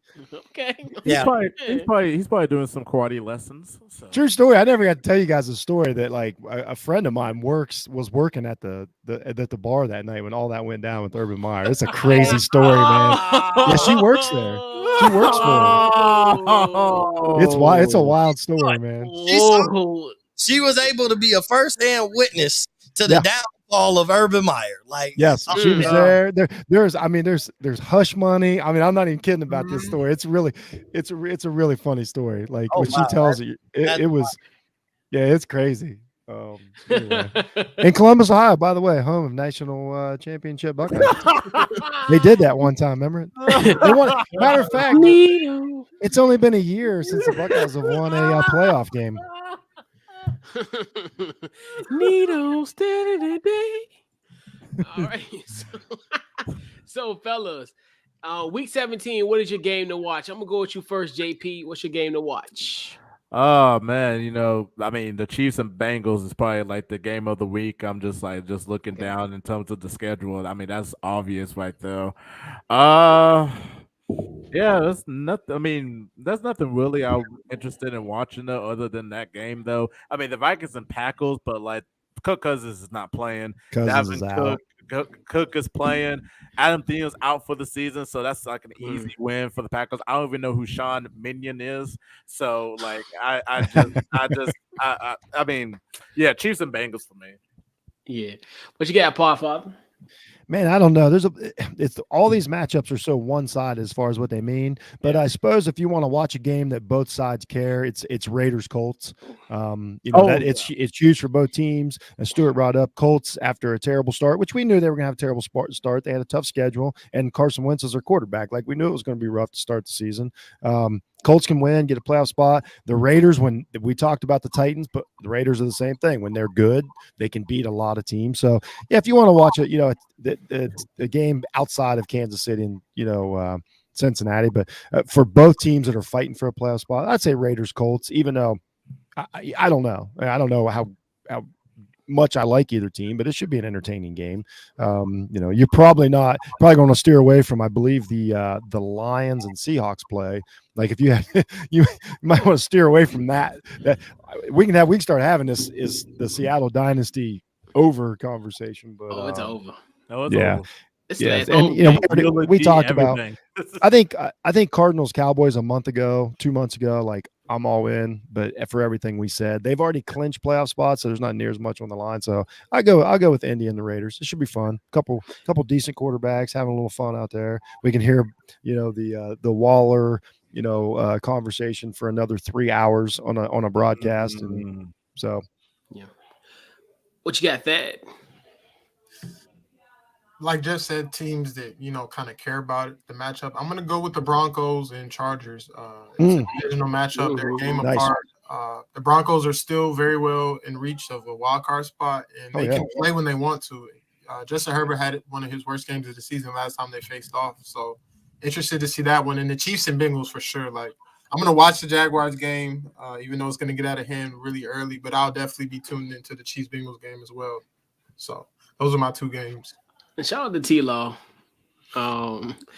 He played good last week, but we're just not good. We can't beat the sorriest of sorriest teams. So yeah. Appreciate you, Joe, for putting us at 32. I've been begging for like 4 weeks. The Broncos, Bridgewater's out, and Melvin Gordon's questionable, so it's like Javonte Williams is good though. Nephew. Javonte Williams is really good. He's good. Nephew Shout out to Javonte Williams. He is good. Yeah. Hey, and the thing about Trevor Lawrence, I mean, we know the guy can win because he's actually won college football playoff games. So Trevor Lawrence has proved that he can play on the biggest stage. He got 3 wins. But what happened last year, Jeff?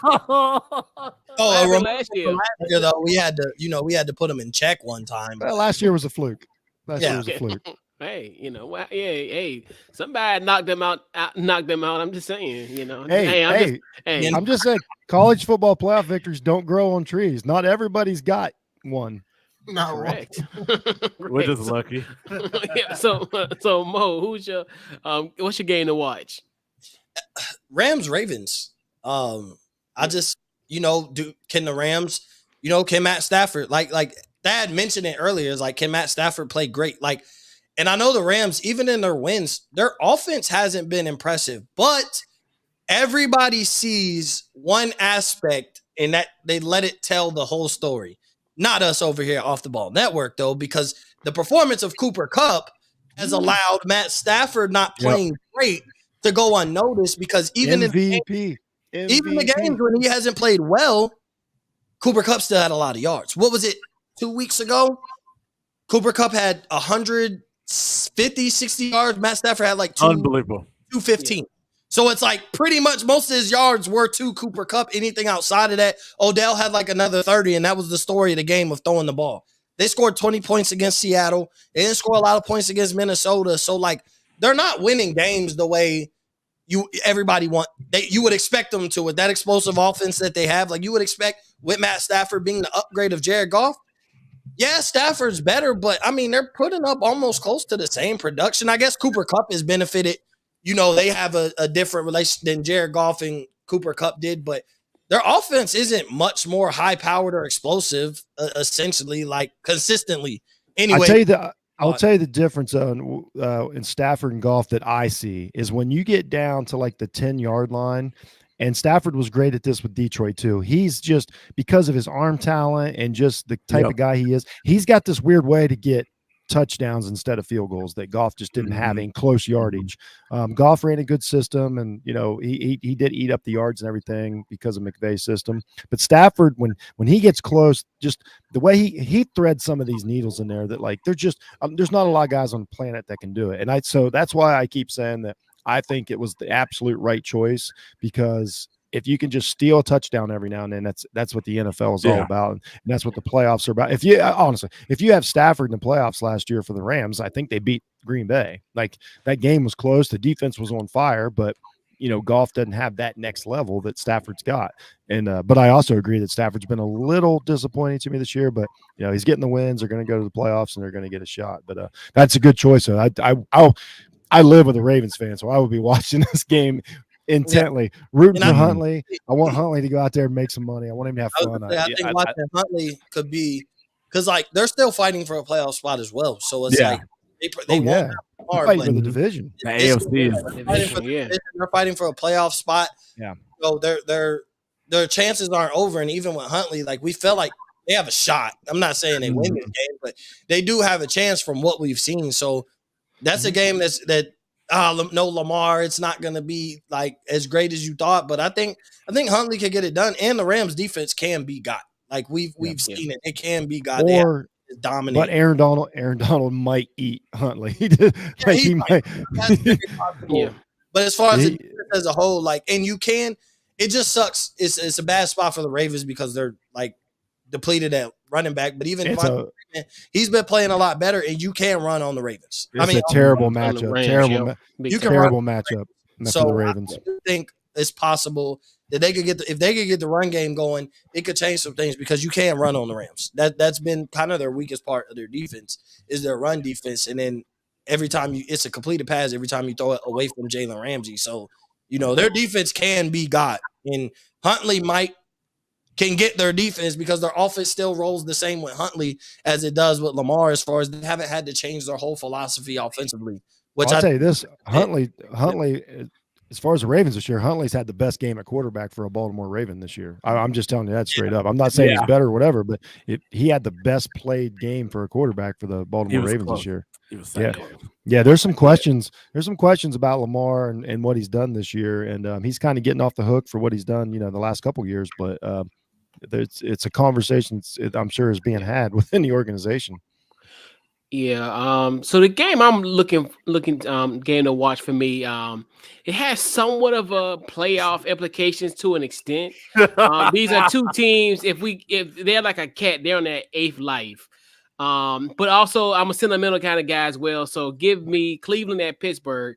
Obviously this would be Big Ben's last home game because there ain't no way he's gonna. I think he said it. I think he officially said it. Yeah, he's officially done. And then even. It's the finality. You even look at last week against Kansas City, his family came. So he knows this is the end of the road. This definitely can be somewhat of an emotional matchup, especially for me. The 2004 quarterback class, he's it. He's the last one that's standing. So, you look at it from that standpoint of, I didn't think if you really thought about it in theory, who would last the longest, I didn't think it would be Big Ben. Especially early on in the season. To be fair, I thought he'd be in jail by now. So that too. I'm just saying. Implications. Yeah, right. Other implications as well. Both of these teams, I just think look at it from the sentimental standpoint. Yeah. And you're just going to get. That's an important game too. It's an important game because I think whoever wins this game will have a shot. Yeah, Steelers can still win the division. Pittsburgh can go to Baltimore next week, and then Cleveland goes to Cincinnati. Well, they play Cincinnati, and then when they at home game against Cincinnati, they beat the brakes off of Cincinnati in their first matchup. So this has somewhat playoff implication, but whoever wins this game, they'll use that 8th life and move on to week 18, and anything can happen. But Big Ben can still have a home playoff game. Right. Like we assume Kansas City beat Cincinnati. Like anything can happen after that. They got the tie. They got that tie. Because if Big Ben can go to Baltimore next week. Easily do that. If Baltimore loses tomorrow, they're shutting down shop. Right. And then Cincinnati, they got 2 games and they got to at least win 1. And I'm like, like this, I'm telling you, it's the NFC. Shout out to the TJ Watts. By the way, TJ Watt, great season. He is a really good football player. I can't stand him. He is a really good football player. And just ask him. He'll tell you. Like, if you need to know, he'll tell you how good a football player he is. I can't believe we did a whole show and didn't have to make fun of Baker Mayfield. Are we past Baker Mayfield? Like, are we just? Well, we were tempered. I mean, like, Monday. My book is coming out. It's called The Downfall of Baker Mayfield. So I'm definitely gonna add this to my chapter. I cannot wait. He does need to play good tomorrow. He has to play good this week. Monday. He's got to play good. So he'll definitely and we'll leave the criticism to Tuesday morning. Shout out to Kenneth. Yeah, shout out to Happy Kenneth. New Year. Happy New Year. Yes, I'm not sure what time zone he's in Canada. I have no idea what their time zones are. Northern time zone. He's on the same time as me. It's the same. Okay. Central. So he's only like I didn't know if they were like an hour and like maybe 20 minutes behind. I don't know how it works up there. Whoa. I have It's no down idea. to the minutes. I don't know. No, there's a time zone. There is a time zone in the world that's a half hour off. It's the weirdest thing. I forget where it's at. It's like the in weirdest thing. Mississippi. No, it ain't in Mississippi. It's somewhere. No, I don't. You're right. I think Jeff, it's somewhere. It's somewhere. It's over in though. Europe or Asia or something. Like you look It's at it, and somewhere. you're like, It's something crazy. Yeah. It's the weirdest thing. Right. But so before we do our pick six, we definitely gotta give a huge shout out to the good folks at BetUS. Definitely they have the fastest payouts in the industry, and they do offer a 125% sign up bonus when you use our promo code off the ball in all caps. So head on down to betus.com and sign up today. So think about it like this: do the simple math. You put 100 down, use our promo code off the ball in all caps, and give you $125. So hey, sign up to betus.com and use our promo code. So fellas, yesterday, huh? I could use that after yesterday. Good. Why, Mo? Let's talk. Yeah, Why, Mo? yeah. Much money. Did a certain team not score enough points for you? Yes, they couldn't even lose by less than 14. Jesus, that's all I asked. I just asked to lose. Right. 14. I mean, I thought that celebration for a meaningless touchdown in the fourth quarter would have put you over the top, but no, I didn't. It just made me even more mad because I'm like, where was this for 3.5 quarters? Like, the onslaught. Yeah. But yeah, so NFL pick six, we'll do some quick picks real quick. So let's see what we got here. First matchup, we got the Atlanta Falcons versus the Buffalo Bills. Go with you first, JP. What you got?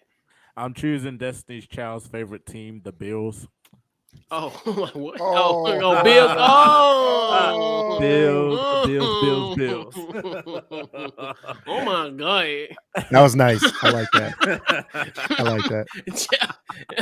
Jeff, what you got? I'm going with the Bills. Like, I think they're playing really good right now. They've basically just said it's the Josh Allen show until he's either going to do it or not. They're doing a lot of things right. They've given up on the run, but I like the Falcons. I like this Falcons team, but I think the Bills are just slightly better right now. Yeah. Dad, what you got? Sorry, Jelani, this is not even going to be close. If it's snowing or anything, Matt Ryan, I really do think he's a good quarterback. I've always been fond of him, but in bad conditions, he's older. His arms, his arm strength is going down a little bit. It's just not ideal situation. That's fair. Yeah. So I'm going Buffalo by 14. And Buffalo's a quality team. They showed me a lot last week. Well, Josh Allen showed me a lot last week. Yeah, big time. Yes, he did. Who you got, Mo? Buffalo. That's it. And Buffalo. Yeah, it's not. Yeah, give me Buffalo as well. Sorry, Jelani. hey, they're the worst. They're the worst 7-8 team too in the league by far. Ooh. Sorry, Jelani. Man, there might be strife. Over there. We got Bell and Brown hour. No, exactly. We got the LA Rams coming to in my Baltimore accent, the Avenue against the Ravens. JP, who you got? I would love to see the Ravens win this game, but I don't think it's going to happen. I think it's going to be the Rams. They're probably going to win by like a touchdown or so. Huntley, hopefully Huntley has a good game and everything. Him and Andrews, they're a really good combination, but the Rams defense is just too much. I mean, Aaron Donald's going to eat Huntley alive, meat. So Rams. Paul, Father, what you got? Yeah, I got the Rams. These are teams just on two different trajectories right now. The injuries have just caught up with Baltimore. They're a fine team, and when next September they'll be right back in the hunt. But as of right now, they're just not on the same plane. I got the Rams easily.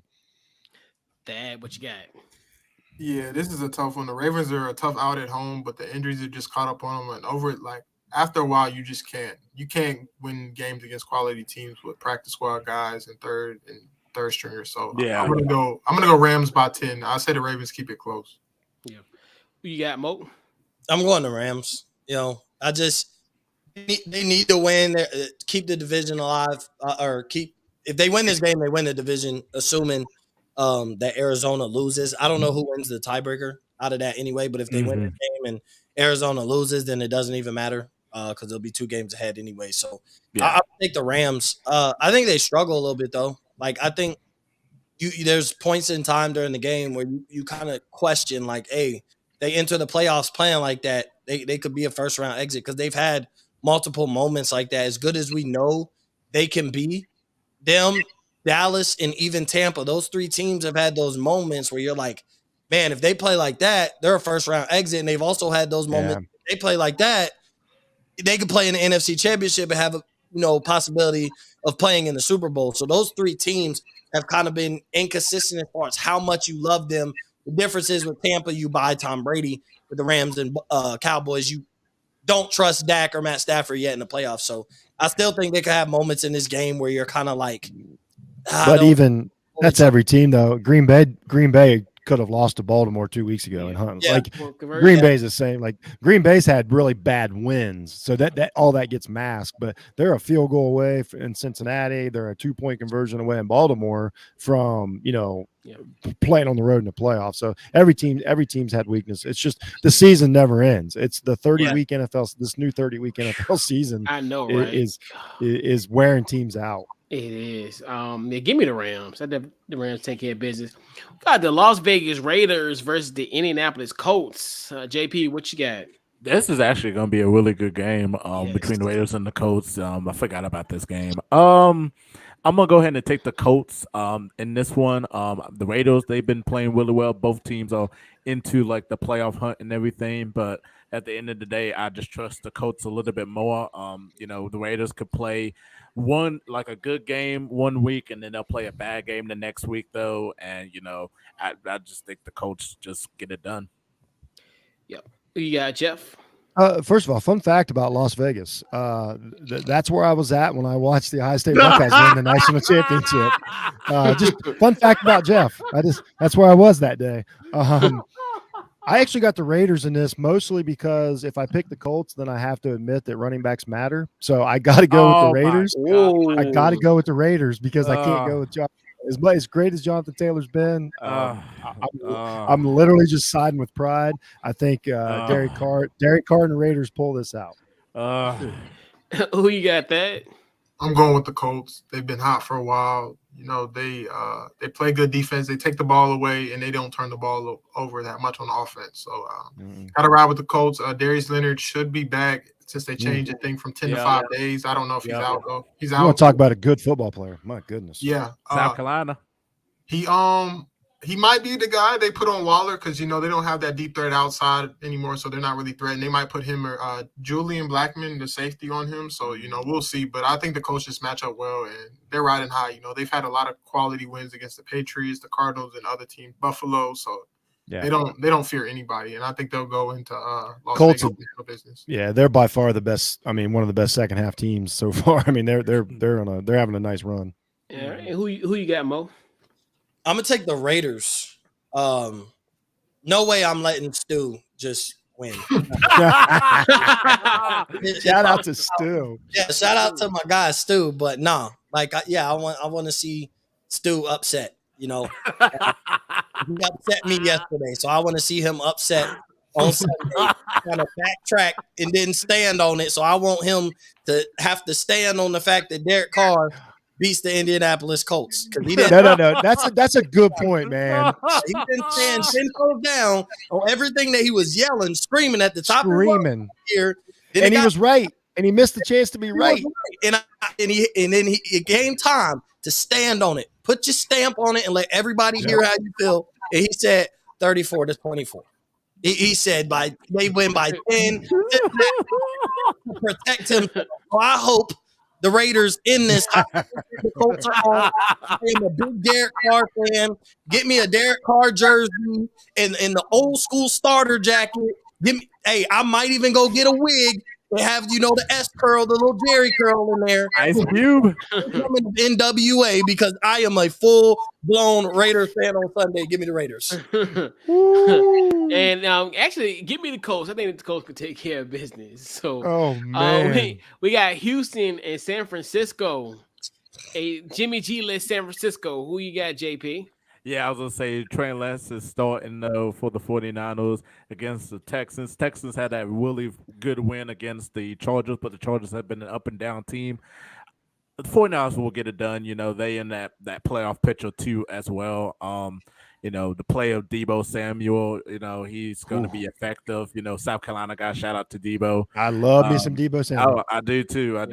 Except my girlfriend, but just because she was with Debo, but yeah, he been playing really good. The defense, Nick Bosa. Wait. Rewind that back. What'd you just say? I'm befuddled for a second. I said my girlfriend dated Debo for a couple of days. In the past. Okay, that's how. I just you know what? Hey, she made the going on. I said, so what? She got one winner. Yeah, she made the right choice. Got to the franchise. So what? Yeah. You'd be rooting for him because you'd be like, I got what you can't get. Like, nice try, Debo. That's true. I know, right? If Debo's watching, I got him. But anyways, I got the 49ers winning. Nick Bosa playing good. What just?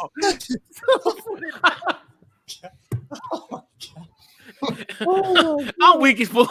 This is like arguably what just happened. Like, I hate Debo. My girlfriend. What? I was like, how are you going to skip over that? Right, because I got lost in translation real quick. You can't just dot that. Yeah, like oh, Debo. Happened? You heard the anger in his voice. Oh, that Debo Samuel guy. He's like, Debo. I don't like watching the 49ers because he roots for the touchdowns and I'd be mad. I was like, oh, now the plot thickens. Ooh, okay. All right. Now, so we're going with the 49ers, right? All right. We're going to 49ers. Ball father. You got to get us back in the line. I'm going Houston. Mills has actually probably been the best rookie quarterback this year, quietly. Lance is, he might be fine or whatever. It's just a bad situation. The 49ers team, they're weird. Like, they don't have a lot of room to give. Like, when they look good, but the margin of error is too small. I think Houston wins this game. Oh, wow. What you got that?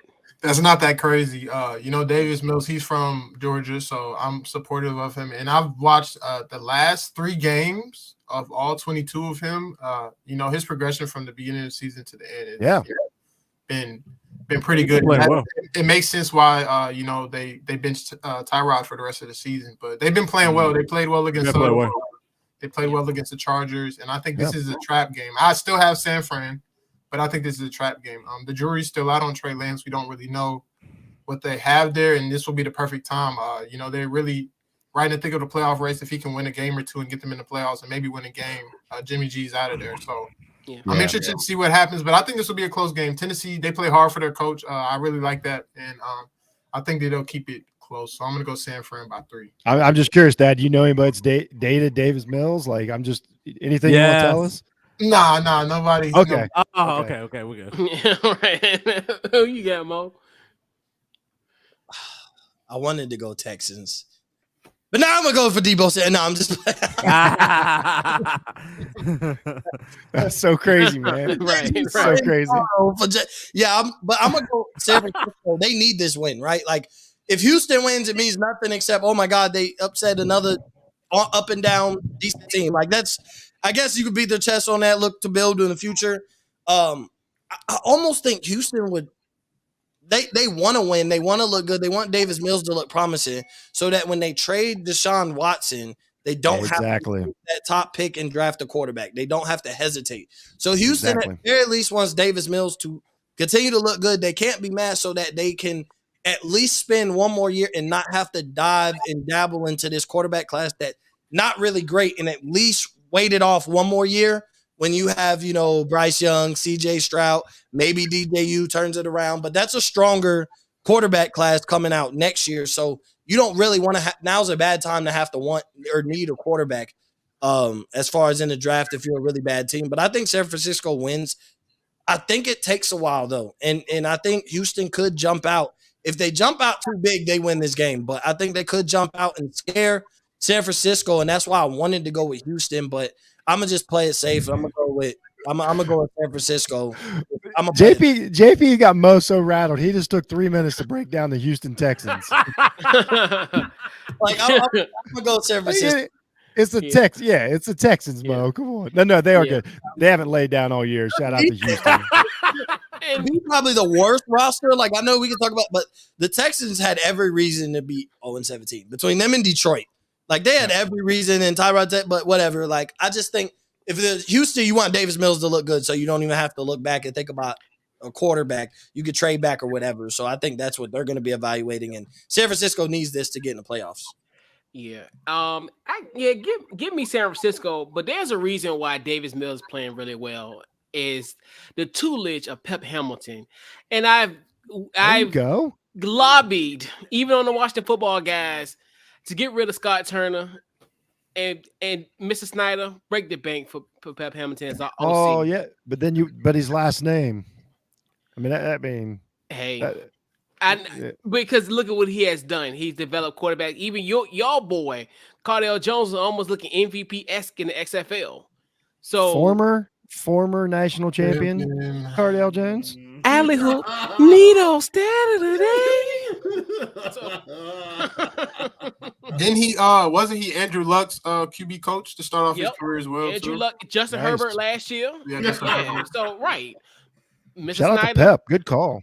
Wait, he was a coach in Michigan too, right? For a little while, for a couple of years, right? In Michigan, no, he wasn't. Offense in Michigan. Never heard him. No, he would. I think he might have been offensive OC. I thought he was in Michigan for a year or two. Maybe he might have been like an OC. I think he had a cup of coffee in Michigan. I think my memory serves correct. Must be the years he forgets because he didn't do much. But he's probably like a chef that walked into a kitchen without ingredients and just left. Like you can only cook so much without the ingredients. You know what I'm saying? I like Mr. Snyder. Back up the Brinks truck for the OC, please. We need that. So we got Minnesota and Green Bay Sunday Night Football. Who you got, JP? Green Bay. I'm about to say, don't do that. Hey, he can. He's got license to do that. No, we let JP say whatever he wants. Right, he'll be all right. I thought he's about to be like, well, when I was in high school, I went to prom with a girl that dated Aaron Jones. So that could be facts, though. Who was their back? Yeah, never mind. Sean Minion. It's Green Bay. It's Green Bay. Yeah, it's not. Who you got that? Yeah, let's go ahead. This was not going to be close. With Kirk Cousins, it would have been close because the Vikings could really beat anybody. But without him, I don't give him a shot. I'm sorry. Justin Jefferson is going to be frustrated all day because Sean Mannion probably won't be able to get him the ball. And is this an indictment on Kellen Mond because they took him in like the third round? Right. Yeah. He's had there be any opportunity to get him some real live game action. They put him in there, but obviously he's not ready. They've seen something in practice that they promoted somebody that was below him at a point in time in the season. So I'm gonna go Packers by 17. Who you got, Mo? I'm going with the Packers, and they cover, and it's not close. I'm gonna be honest. I pride myself on knowing almost every player and where they go to college, and I have no idea who this dude is. I have no idea who Sean Minion is. Is he an actual minion, like one of the little yellow guys? Uh-oh. He's gonna be very despicable. Tell me who he is. At Thad's point, that is an indictment on Kellen Mond because I just knew for sure Kellen Mond was going to be the starting quarterback when they said Kirk Cousins has COVID, and that's not the case. So it has to be. And then there's been like reports coming out now that like they're not sold on Kellen Mond, and it's like, well, he was a third round pick. It's not like we're talking about a guy who was in the 7th round. We don't expect him to step in or whatever. Like typically, you third round pick, you're probably the backup quarterback depending on what the team circumstance is, but you'll take your backup in the 3rd round. So for him not to be playing, it's kind of like a head scratcher, and I have no idea who Sean Minion is. So we're about to find out. No way Aaron Rodgers is heading into the playoffs. His last Minnesota game. Yeah, there's no way he's going to take. Yeah, he's trying to embarrass somebody. Minnesota with Sean Minion. I mean, I would say that even with Kirk Cousins, but it would be close. But there's no way he is leaving this game without any. What if it's all like 100 minions? Do they have a chance? Possibly 0. If you take all the 100 minions versus Aaron Rodgers, is there a chance? 0. Okay. There's no chance. No chance. It's just a height. It's a height thing. It's a height thing. This is a no chance game. Now, if Sean Minion actually plays, great. That's good. He won't. Nah, he won't. Nobody knows. Yeah. He won't. Plus, Adam Thielen's out. Yeah, it's done. Yeah. Ooh, a tough matchup. And then to wrap up week 17, we got the Pittsburgh Steelers versus the Cleveland Browns, the black and blue matchup of the week. What you got, JP? Oh man, I'm taking the Steelers just because I feel like Big Ben's gonna have like this like last game at Hinesfield. I just feel like there's gonna be so much emotion behind it, like that Kobe Bryant last game or like the Dwayne Wade last game. Like I feel like there's something behind it, and plus Baker Mayfield, I don't trust Baker Mayfield at all. They've been going downhill. So I'm thinking the Steelers is gonna win this game. It's probably gonna be a close game though, but I feel like Big Ben's gonna have a really great game to, leave a lasting impression at Heinz Field. Yeah. Who you got, Jeff? I got the Steelers because I think, even outside of everything that JP just said, I think the Steelers are a better team. I don't think they're a great team, but they have made less mistakes than Cleveland. I know everybody keeps saying like, "Oh, just give the ball to Chubb." Well, that doesn't really necessarily work. Teams want you to do that. Teams would love for you to go one-dimensional. I think the Steelers win. I think their defense is an exact. I think it's a very bad matchup for Mayfield. The way their defense plays is such a bad matchup for Mayfield. The way they chase quarterbacks and switch it up and try to confuse you and all those things. So I think the Steelers win pretty handily, and I think Cleveland. It starts a serious discussion in Cleveland about the future of the franchise. Yeah, you got that. I have Pittsburgh, but I think Cleveland honestly is the better team. Well, better roster. They showed signs. Oh, of yeah. Especially last week. Like if they had Kirk Cousins last week, I think they win that game. I think they completely dominated. If they had Thad last week, I think they win that game. It was just bad turnovers. I really don't understand what it is. But like you guys said, Big Ben's final game last year, they got thraxed in the playoffs and ended their season. This is Big Ben's last home game in Pittsburgh. Hall of Fame quarterback. They're not going to let him go out without a win. So I'm just taking Pittsburgh for that reason. And it's a division game, so it's going to be close. So Pittsburgh. All right. Who you got, Mo? Pittsburgh. I'm going Big Ben. Last game at Heinz Field, at least last regular season game, he's pretty much hinted towards that. So I think he goes out on blades of glory. The terrible towels are swinging. And I'm not going to say he has a great performance or anything, but I just think he gets the W. I think his team gets the W. I think there's an emphasis on playing hard for him this week. Essentially, he's a great quarterback. I don't want to say legendary, but he's a great quarterback. I think he's legendary. Especially in that Pittsburgh Steelers organization, you take away some of the early off the field issues and what he did, brought him 2 Super Bowls. Like he's going to the Hall of Fame, probably first ballot Hall of Famer. I would, in my opinion, I would assume.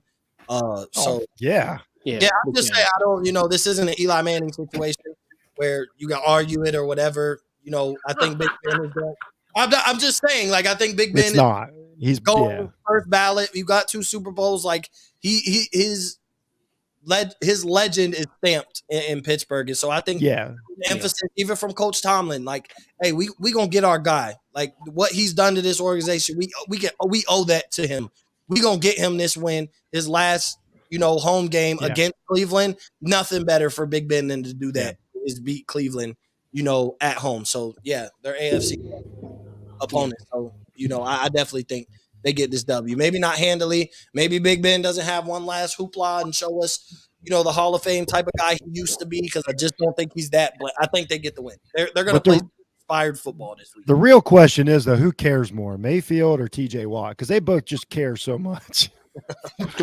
Yeah, but give me the Steelers in this matchup. Like you said, this the whole momentum of Big Ben's last hurrah. They're gonna send that man out with a win. So, fellas, let's put a bow on this week's CU Sunday. So I'm gonna go around the horn. Social media, any upcoming projects? What you got? Start with you first, Mo. What you got? Yeah, you can follow me at Upper Flames Pod on Twitter, Instagram, Mo_Cheese15 on Twitter, Instagram. Make sure you tune in to Dash Radio every Monday for Off the Ball Mondays. 5-6 hours of straight basketball talk from all the guys over there at the network. And appreciate you for having me on. But I gotta go, fellas, because I gotta go relieve the wife of parent duties. Love me being on with y'all. I'll talk to y'all later. Yes, sir. Yes, sir. Peace All out, right, man. Mo. What you got that? You can follow me, What the Game Means to Me, on Twitter, Facebook, and Instagram. Me and Jelani will be coming to you guys with another episode midweek, to recap week 17 and etc. But just stay tuned. New year, going to try to be more motivated, put in some extra work and, towards this podcast and stuff. So look forward to having some guests on and just getting better at this. Yeah. So, yeah. We're gonna link up for the draft. Trust me. We're gonna work. We're gonna work. Jeff, what you got? Yeah, you can follow me. I do Jeff Needs Sports Podcast. You can follow me on Twitter at jhunt006. Football season's winding down. There's only one college football game left. They played 2 last night. I don't know who won or lost, and I forget. But there's only so the football season's winding down. So that's when I start kind of like straying outside of my comfort zone and stuff. So we'll have a lot of fun stuff coming up, in the next year or so. But most importantly, check out all these guys, the whole Off the Ball network and everything they do. And Happy New Year to everyone. Yeah. JP, what you got? Follow Off the Ball Network on any social media platform, Facebook, Twitter, Instagram, especially YouTube too, is where we put out the year in review. Last night was a really good video and everything for all the stuff that happened in 2021. 2022 is going to be even bigger year. But in terms of my individual one, you can follow me on YouTube. Just subscribe down below to It's Just JP. A lot of basketball reaction videos coming up, and then also check out my Twitter, JP Franchise 57. And then I'm also going to be doing a Spotify Greenwood draft with For the Culture. For the Culture, if you follow them on Twitter, For the Culture. Nice. They're doing a all-time wrestling draft on Monday night. I'm gonna be part of it, but I got the last pick though, so I know I'm not gonna get my guy. So it's okay though. But definitely check it out on halftime on the Spotify Greenwood Monday night. Is there any chance you draft Junkyard Dog? Any chance? God, you put me in a good spot. I love me some Junkyard Dog. Me too. I love Junkyard Dog, but I'll think about it. I actually will think about it. So, but Facebook, Twitter, Instagram, On the Couch Coach Live. Check out the podcast anywhere you get your podcast. Apple, Spotify, iHeart. We're there. We'll do the podcast we'll do on every Wednesday. Also, the Washington Football Guys podcast with me and my guy Rob from the Football and Chill podcast. We got an episode tomorrow. The post game after Washington versus Philly will be on 5:00 Eastern Standard Time. And just check out everybody here on All the Ball Network. Once again, Happy New Year, and definitely huge shout out to our guys at Built Bar and also Bet Us. Appreciate it. And once again, another great See You Sunday, great way to start the year with you fellas. And so with that being said, we'll see you guys on Sunday and have a great day. And we are out.